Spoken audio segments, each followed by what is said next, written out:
Olá pessoal, tive a ideia de fazer um videozinho comentando um artigo que eu li hoje de manhã, estava circulando nos nossos grupos.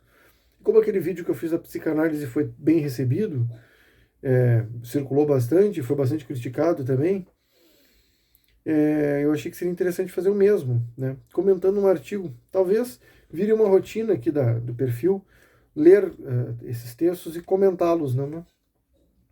Esse artigo se chama Guarda Compartilhada com Residência Alternada, Solução Ideal. Afonso Paciléu, ele foi publicado no Conjur, hoje ou ontem. Ontem. E ele começa dizendo o seguinte: a guarda compartilhada com residência alternada é um regime de guarda que, apesar de ainda ser pouco comum no Brasil, tem sido cada vez mais adotado em países da Europa e América do Norte. Segundo parágrafo. Diferente da guarda compartilhada tradicional, em que a criança ou adolescente tem moradia fixa com um dos genitores, nesse modelo o menor tem duas residências e passa períodos de tempo com cada genitor. Vamos lá. De onde esse autor tirou a ideia de que a guarda tradicional compartilhada ela envolve ter moradia fixa? Qual tradição ele está se filiando para dizer isso? A tradição americana, a tradição inglesa? Talvez. A tradição brasileira certamente não, porque no sentido que se fala de guarda nos Estados Unidos como autoridade parental, ela é própria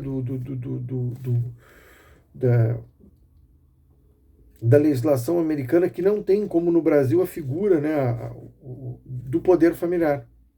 E aí ela permite a possibilidade de você ter uma guarda unilateral exclusiva total, em que o outro não tem nenhuma autoridade sobre a criança. E aí por isso que alguns autores e algumas pessoas, né, passaram a defender a guarda compartilhada nos Estados Unidos e no mundo inglês, no universo do direito inglês, a guarda como divisão de autoridade, né, a guarda compartilhada jurídica. Mas ela sempre teve, em alguma maneira, mesmo consultando o debate americano, sempre teve a ideia de convivência equilibrada.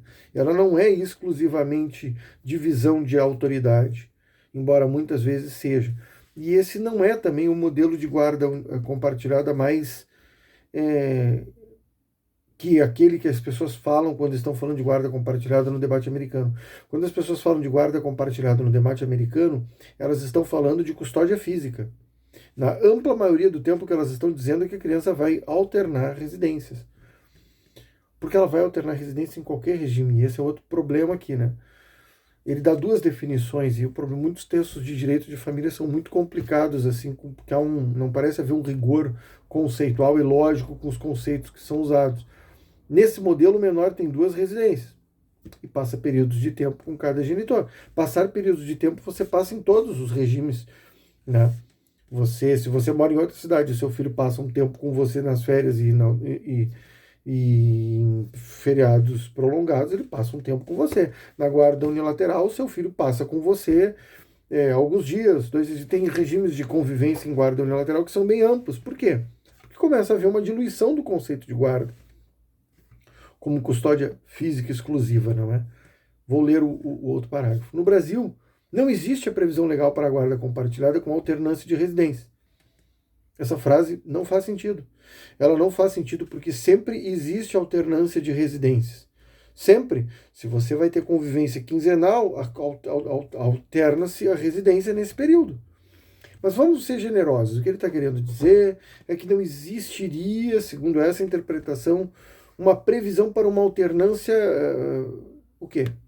Veja, até é difícil formular esse pensamento aqui em termos que não redunde na própria terminologia da lei. O quê? Equilibrada? Mas equilibrada é o termo preciso que a lei usa. Na guarda compartilhada, o tempo de convivência deve ser equilibrado entre os genitores. E no outro artigo diz, na guarda o juiz deve visar o equilíbrio de convivência, ou seja, esse é um norte, ele deve perseguir esse equilíbrio. Tá? Então, o que significa dizer que no Brasil não existe previsão legal para a guarda compartilhada com alternância de residência? Para mim, a minha interpretação e de muitas outras pessoas é que é precisamente a alternância de residência que está escrita no Código Civil. Aliás, quem tem essa interpretação é o Flávio Tartucci, que diz que Quando o Código Civil fala em convivência equilibrada, ele está estabelecendo a guarda alternada, que é um termo que é muito usado. Rolfo Madaleno diz a mesma coisa, Maria Berenice Dias diz a mesma coisa, o Eduardo de Oliveira Leite diz a mesma coisa. Ele diz que é errado, mas diz que é o que a lei, da perspectiva dele, e ele cita psicanálise para justificar essa opinião, mas ele diz, olha, essa é a lei que nós temos, que é exatamente o Rolfo Madaleno diz. O Valdir Grisardi Filho diz que o Rolfo Madaleno está errado, mas em vez de criticar o Rolfo Madaleno no ponto da convivência equilibrada, ele fala de alternância de poder familiar, o que não está escrito na lei. Então, qual é o ponto aqui? Na guarda compartilhada não existe previsão legal para a guarda, na guarda compartilhada não existe previsão legal de alternância de residência, sempre vai haver alternância de residência. E aí o texto tem essa ideia de que o tema tem sido cada vez mais discutido e apontado como solução ideal para a convivência equilibrada após... É que, para mim, essa coisa é redundante, porque convivência equilibrada é alternância de lares. Praticamente o que ele está dizendo é a bola redonda é circular, ou é arredondada, ou o que é redondo é redondo. Porque se você fizer... Veja bem, do ponto de vista psicológico, se a criança tem pernoites quinzenais com o pai, aqueles pernoites de sexta a segunda, mais um pernoite no meio da semana, ela se sente parte daquele ambiente. Qual o problema de aplicar um dia a mais, um dia a menos? O que mudaria? As pessoas dizem, não faz bem para o psicológico da criança. Isso é outra confusão muito louca, porque nunca se disse que a criança não poderia ter dupla residência. O que se dizia é que a criança não podia sair de perto do seu cuidador principal. Nenhum dos autores que são usados para justificar a redução da convivência paterna permitiria que a criança ficasse de sexta a segunda na casa do pai. Então nós já estamos errados, segundo esses autores, que, repito, como disse no outro dia, são autores completamente irrelevantes hoje em dia. Ninguém mais na academia, ninguém mais no debate sério cita essas pessoas. Isso é resquício dessas velharias do direito de família. Aliás, estou repetindo aqui um autor, Michael Freeman, ele diz exatamente isso em 97. Ele diz, olha, os tomadores de opinião pensam que esses autores são relevantes, mas eles só resistem no debate de direito de família, que eles acabam sendo os únicos que são conhecidos. As pessoas não estão no debate contemporâneo, né? Às vezes a pessoa se formou em psicologia em 1970, numa universidade unisquina da vida, leu muito pouco, estuda muito pouco, não tem o hábito de se manter atualizada, ela tem esses pensamentos, esses conceitos que não são mais debatidos hoje. Se você for ver o que está sendo debatido em psicologia hoje em relação a nature e nurture, nature, genes, nurture, peer groups. O que isso tem a ver com a criança ficar com a sua mãe? O que é genes? Bom, a criança praticamente herda quase todas as características psicológicas que ela terá dos pais e tal, uma relação um pouco com o meio ambiente, de desenvolvimento, inclusive intrauterino. E a outra parte, bom, a criança, boa parte da personalidade da criança é formada na relação com o meio, né? Com o meio, que eu digo, com os pares, seus iguais, crianças da mesma idade e tal. Ninguém mais está falando, pelo menos no debate americano, inglês, que eu conheço, em genitor psicológico, figura do apego. Aliás, essas teorias do apego, elas caíram em desuso. O Jerome Kagan, que é um psicólogo muito famoso, que é um desenvolvimentista, ele, interessante, em 99 ele escreve um artigo ainda fazendo usando essas categorias, mas depois ele começa a abandonar, e vários outros abandonaram. Hoje o que se fala é basicamente genética, ou os conceitos da Judith Harris, ou um tratamento que são do peer groups, ou tratar bem os filhos, né? Ou a ideia de que os vínculos de apego, se é que eles existem, eles se dão com mais de uma pessoa. Então toda essa terminologia do apego usada para reduzir convivência na guarda compartilhada não faz muito sentido. Ela é resquícios assim de literatura embolorada, né? Então,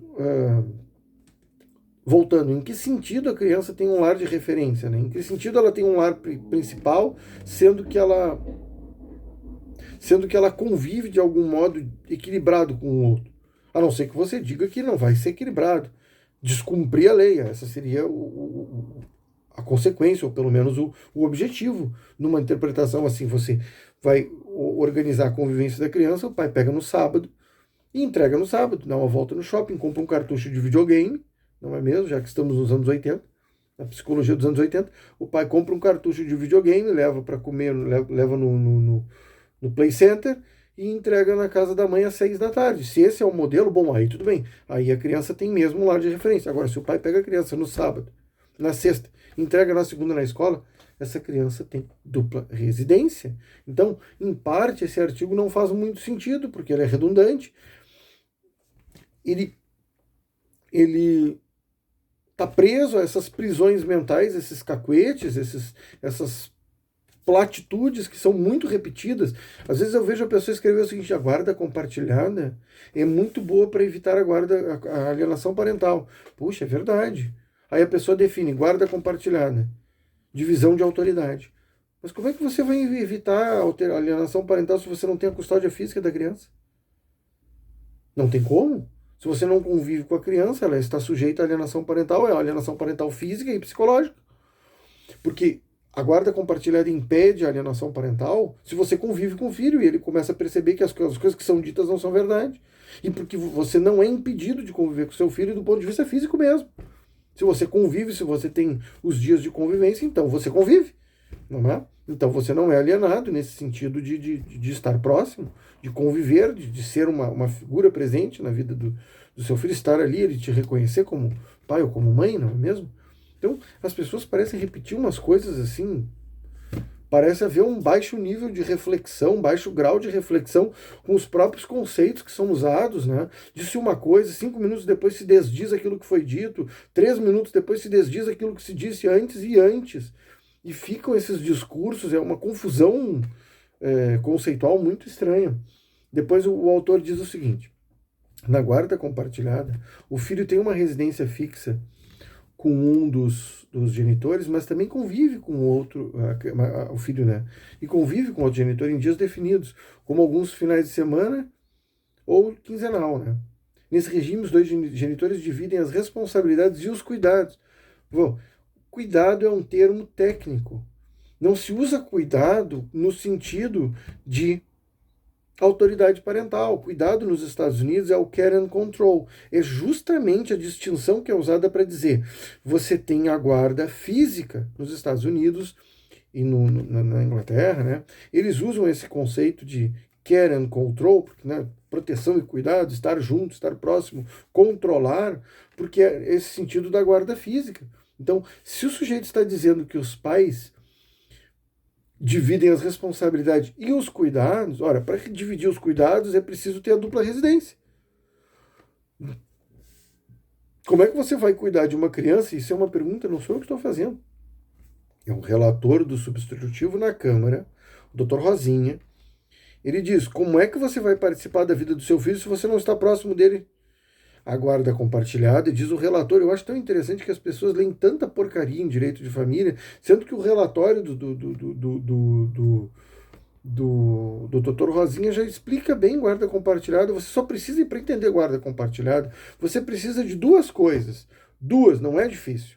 Você precisa ler o voto da ministra Nancy Andrighi de 2011, em que ela faz essas distinções de guarda alternada, guarda compartilhada, convivência. Aquilo é uma aula, é muito bem escrito.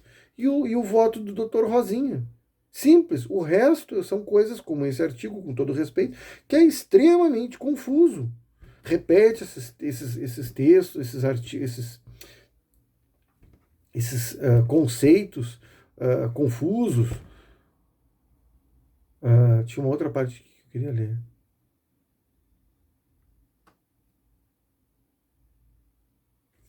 A diferença da guarda compartilhada e da unilateral é que na primeira, apesar de um genitor morar com o filho e o outro não, os dois são igualmente responsáveis pela criança ou adolescente, enquanto que na guarda apenas o pai ou mãe. Não é verdade. Exerce essa responsabilidade. Não é verdade. Você tem um rol enorme de conceitos e de atribuições que não são derivadas, que não são relacionadas à guarda unilateral. E esse é o problema. O que se criou com essa ideia de que na guarda compartilhada é que se divide a autoridade, se criou a noção de que na guarda unilateral o poder familiar é exercido igualmente. Aí as pessoas passam dizendo por aí que se você tem a guarda unilateral você pode mudar de cidade, sendo que isso é escrito no Código Civil que não. no artigo 1634, tem várias coisas que são ditas ali, várias instâncias de autoridade ou autoridade específica que não são próprias de guarda, são próprias do poder familiar, entre outras coisas. E isso tudo é muito conceitual. Aliás, há vários autores americanos que discutem o conceito de guarda, porque nos Estados Unidos também tem esse problema, e dizem, olha, inclusive essa é a discussão do famoso caso Diaper versus Diaper, é essa discussão, o que é guarda e o que é autoridade parental. E aí os americanos têm essa distinção entre custódia física e jurídica. E aqui no Brasil é essa geleia, essa gelatina, essa quase diarreia, em que uma coisa se mistura na outra e se confunde com a outra, e você daqui a pouco você não sabe nem do que você está dizendo ou lendo, não é? Enfim. Aí depois o autor diz que a guarda alternada e etc. é muito boa. Vantagens da guarda compartilhada com residência alternada. Sim, está aí, só que o grande problema, ele diz que isso não tem previsão legal, isso está lá desde 2014. Quem for procurar o PL, né, que deu início à tramitação da lei, vai ver que está escrito dupla residência. Está escrito lá. A criança deve se sentir em casa nas duas casas. Está escrito lá. É só ler, em vez de ler artigos ruins de direito de família, leiam o projeto de lei. Aí a pessoa vai ler esses artigos ruins e cita assim, não sei quem psicanalista disse que não é bom, mas e daí? Problema do psicanalista, ele procure ajuda, não é? Eu gosto muito de uma frase do Foucault, e não é um autor predileto, mas essa eu gosto. Eu vou terminar dizendo isso. O Foucault era homossexual, e aí ele estava fazendo uma análise, estava fazendo terapia.